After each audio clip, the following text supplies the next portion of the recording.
ಎಲ್ರಿಗೂ ನಮಸ್ಕಾರಗಳು. ಇನ್ನು ನಾನು ನಿಮಗೆ ಯಾವುದೇ ಸ್ತ್ರೀ ಇರಲಿ ಯಾವುದೇ ಪುರುಷ ಇರಲಿ ಅವರನ್ನು ನಿಮ್ಮ ವಶವನ್ನಾಗಿ ಹೇಗೆ ಮಾಡ್ಕೊಳ್ಬಹುದು ಅನ್ನೋ ಒಂದು ವಿಶೇಷ ರೀತಿಯಾದ ಪ್ರಯೋಗವನ್ನು ತಿಳಿಸಿಕೊಡ್ತಿದ್ದೇನೆ. ಅದಕ್ಕೂ ಮುನ್ನ ನೀವಿನ್ನು ನಮ್ಮ ಚಾನೆಲ್ ಅನ್ನು ಸಬ್ಸ್ಕ್ರೈಬ್ ಮಾಡಿಲ್ಲವೆಂದರೆ ಈ ಕೂಡಲೇ ಸಬ್ಸ್ಕ್ರೈಬ್ ಮಾಡಿಕೊಳ್ಳಿ. ಹಾಗೆ ನಿಮ್ಗೆ ಯಾವುದೇ ರೀತಿಯ ಕಷ್ಟ ಇದ್ರೂ ಕೂಡ ಸ್ಕ್ರೀನ್ ಮೇಲೆ ಕಾಣಿಸುತ್ತಿರುವ ಗುರುಗಳ ನಂಬರ್ಗೆ ಕರೆ ಮಾಡಿ. ಬನ್ನಿ ಹಾಗಾದ್ರೆ ಈ ಪ್ರಯೋಗವನ್ನು ಹೇಗೆ ಮಾಡ್ಕೊಳ್ಳೋದು ಅಂತ ನೋಡ್ಕೊಳ್ಳೋಣ. ಹಾಗೆ ನೀವು ಇದನ್ನು ಯಾವುದೇ ರೀತಿಯ ಕೆಟ್ಟ ವಿಚಾರಗಳಿಗೆ ಉಪಯೋಗಿಸಬಾರದು. ಯಾವುದೇ ರೀತಿಯ ಸ್ತ್ರೀ ಇರ್ಬೋದು ಪುರುಷ ಇರ್ಬೋದು ಅವರನ್ನು ವಶೀಕರಣ ಮಾಡ್ಕೊಳ್ಳಿಕ್ಕೆ ಯೂಸ್ ಮಾಡ್ಕೊಳ್ಬಹುದು. ಹಾಗಾದ್ರೆ ಬನ್ನಿ ನೋಡೋಣ. ಮೊದಲಿಗೆ ನೀವು ಒಂದು ಖಾಲಿ ಪೇಪರ್ ಮತ್ತೆ ಒಂದು ಪೆನ್ ಅನ್ನು ಇಟ್ಕೊಳ್ಬೇಕು. ಅದರಲ್ಲಿ ನಾನು ಹೇಗೆ ಹಾಕ್ತೇನೆ ನೋಡಿ, ತ್ರಿಕೋನ ರೀತಿಯಲ್ಲಿ ಒಂದು ಚಿತ್ರ ಮಾಡ್ಕೊಳ್ಬೇಕು. ಹೀಗೆ ಪುನಃ ಚಿತ್ರ ಮಾಡ್ಕೊಳ್ಬೇಕು. ಅಲ್ಲಿ ನೀವು ಯಾವ ಸ್ತ್ರೀಯನ್ನು ಅಥವಾ ಯಾವ ಪುರುಷನನ್ನು ವಶೀಕರಣ ಮಾಡ್ಕೊಳ್ಬೇಕು ಅಂತ ಇದ್ದೀರಿ ಅವರ ಹೆಸರನ್ನು ಬರ್ಕೊಳ್ಬೇಕು. ಉದಾಹರಣೆಗೆ ಉದಯ್, ನಿಮ್ಮ ಹೆಸರು ಉದಯ್ ಅಂತ ಆದ್ರೆ ನೀವು ಯಾವ ಹುಡುಗಿಯನ್ನು ವಶೀಕರಣ ಮಾಡ್ಕೊಳ್ಬೇಕು ಅಂತ ಅನ್ಕೊಂಡಿದ್ದೀರಿ ಆ ಹುಡುಗಿ ಹೆಸರನ್ನು ಹಾಕೋಬೇಕು. ಪ್ರೀತಿ. ಇವಾಗ ಇಲ್ಲಿ ನೀವು ನಿಮ್ಮ ಡೇಟ್ ಆಫ್ ಬರ್ತ್ ಅನ್ನು ಹಾಕೋಬೇಕು. ಇವಾಗ ನಿಮ್ದು ಡೇಟ್ ಆಫ್ ಬರ್ತ್ 13 ಅಂತ ಅನ್ಕೊಳ್ಳಿ. 13 ಅಂತ ಹಾಕೊಂಡ್ರಿ.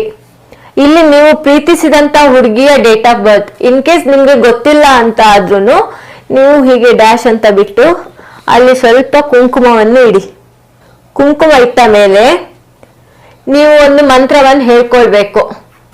ಓಂ ಹ್ರೀಂ ಶ್ರೀಂ ವಶೀಕರಣಾಯ ನಮಃ. ಇದನ್ನು ನೀವು 3 ಬಾರಿ ಜೋರಾಗಿ ಹೇಳಬೇಕು. ಹೇಳಿದ ನಂತರ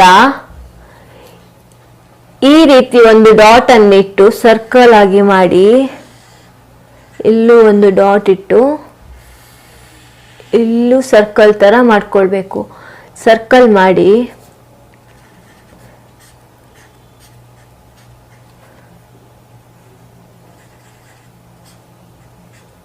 ಈ ರೀತಿ ಒಂದು ಹುಡುಗ ಹುಡುಗಿಯ ಚಿತ್ರವನ್ನು ಮಾಡಬೇಕು. ಚಿತ್ರವನ್ನು ಮಾಡಿದ ನಂತರ ನೀವು ಅವರ ಹೆಸರನ್ನು, ಅಂದ್ರೆ ನೀವು ಯಾವ ಸ್ತ್ರೀಯನ್ನು ಅಥವಾ ಯಾವ ಪುರುಷನನ್ನು ವಶೀಕರಣ ಮಾಡ್ಕೊಳ್ಬೇಕು ಅಂತ ಅನ್ಕೊಂಡಿರ್ತೀರಲ್ಲ ಆ ಸ್ತ್ರೀ ಅಥವಾ ಪುರುಷನ ಹೆಸರನ್ನು ಮನಸ್ಸಿನಲ್ಲಿ 3 ಬಾರಿ ಹೇಳ್ಕೊಳ್ಬೇಕು. ಇವಾಗ ಪ್ರೀತಿ ಅಂತಾದ್ರೆ ಪ್ರೀತಿ ಪ್ರೀತಿ ಪ್ರೀತಿ ಎಂದು 3 ಬಾರಿ ಜಪಿಸಬೇಕು.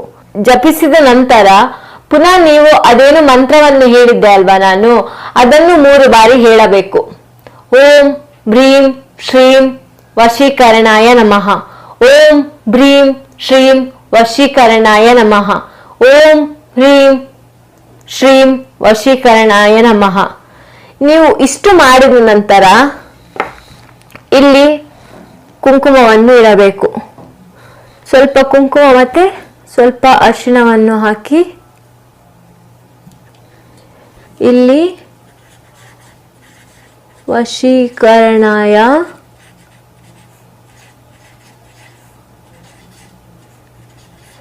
ನಮಃ ಇಷ್ಟು ಹೇಳಿದರೆ ನಿಮ್ದು ವಶೀಕರಣ ಮುಗಿಯಿತು ಎಂದರ್ಥ. ನೀವು ಇದನ್ನು ಯಾರಿಗೂ ಕಾಣದ ರೀತಿಯಲ್ಲಿ ಮಣ್ಣಿನಲ್ಲಿ ಹುಗ್ದಾಕ್ಬೇಕು. ನೀವು ಹೇಗೆ ಇದನ್ನು ತಗೊಂಡು ಹೋಗ್ತೀರಿ ಅಂದ್ರೆ ಹೀಗೆ ತಗೊಂಡು ಹೋಗ್ಬೇಕು. ಇದನ್ನು ಮಡಚುವ ಆಗಿಲ್ಲ. ಹೀಗೆ ಮಾಡೋದ್ರಿಂದ ಸ್ನೇಹಿತರೆ, ಹೀಗೆ ಮಾಡೋದ್ರಿಂದ ವೀಕ್ಷಕರೇ, ನೀವು ಯಾವ ಹುಡುಗಿಯನ್ನು ಅಥವಾ ಹುಡುಗನನ್ನು ವಶೀಕರಣ ಮಾಡಿರ್ತೀರಲ್ವಾ ಅವರು ಒಂದು 15 ದಿನದ ಒಳಗೆ ನಿಮ್ಮ ಹತ್ರ ಬರ್ತಾರೆ, ನಿಮ್ಗೆ ವಶೀಕರಣ ಆಗ್ತಾರೆ. ನೀವು ಈ ರೀತಿಯಾಗಿ ಒಂದು ಉಪಯೋಗವನ್ನು ಮಾಡ್ಕೊಳ್ಳಿ. ಸ್ಕ್ರೀನ್ ಮೇಲೆ ಕಾಣಿಸುತ್ತಿರುವ ಗುರುಗಳ ನಂಬರ್ಗೆ ಕರೆ ಮಾಡಿ ನೀವು ನಿಮ್ಮ ಸಮಸ್ಯೆಯನ್ನು ಹೇಳ್ಕೊಳ್ಬಹುದು. ಅವರು ನಿಮಗೆ ವಶೀಕರಣ ಮಾಡಿ ಅದರ ವಶೀಕರಣ ಯಂತ್ರವನ್ನು ನಿಮ್ಮ ಹತ್ರ ಕಳಿಸಿಕೊಡ್ತಾರೆ. ನೀವು ಅದನ್ನು ಉಪಯೋಗಿಸಬಹುದು ವೀಕ್ಷಕರೇ. ನಮಸ್ಕಾರಗಳು.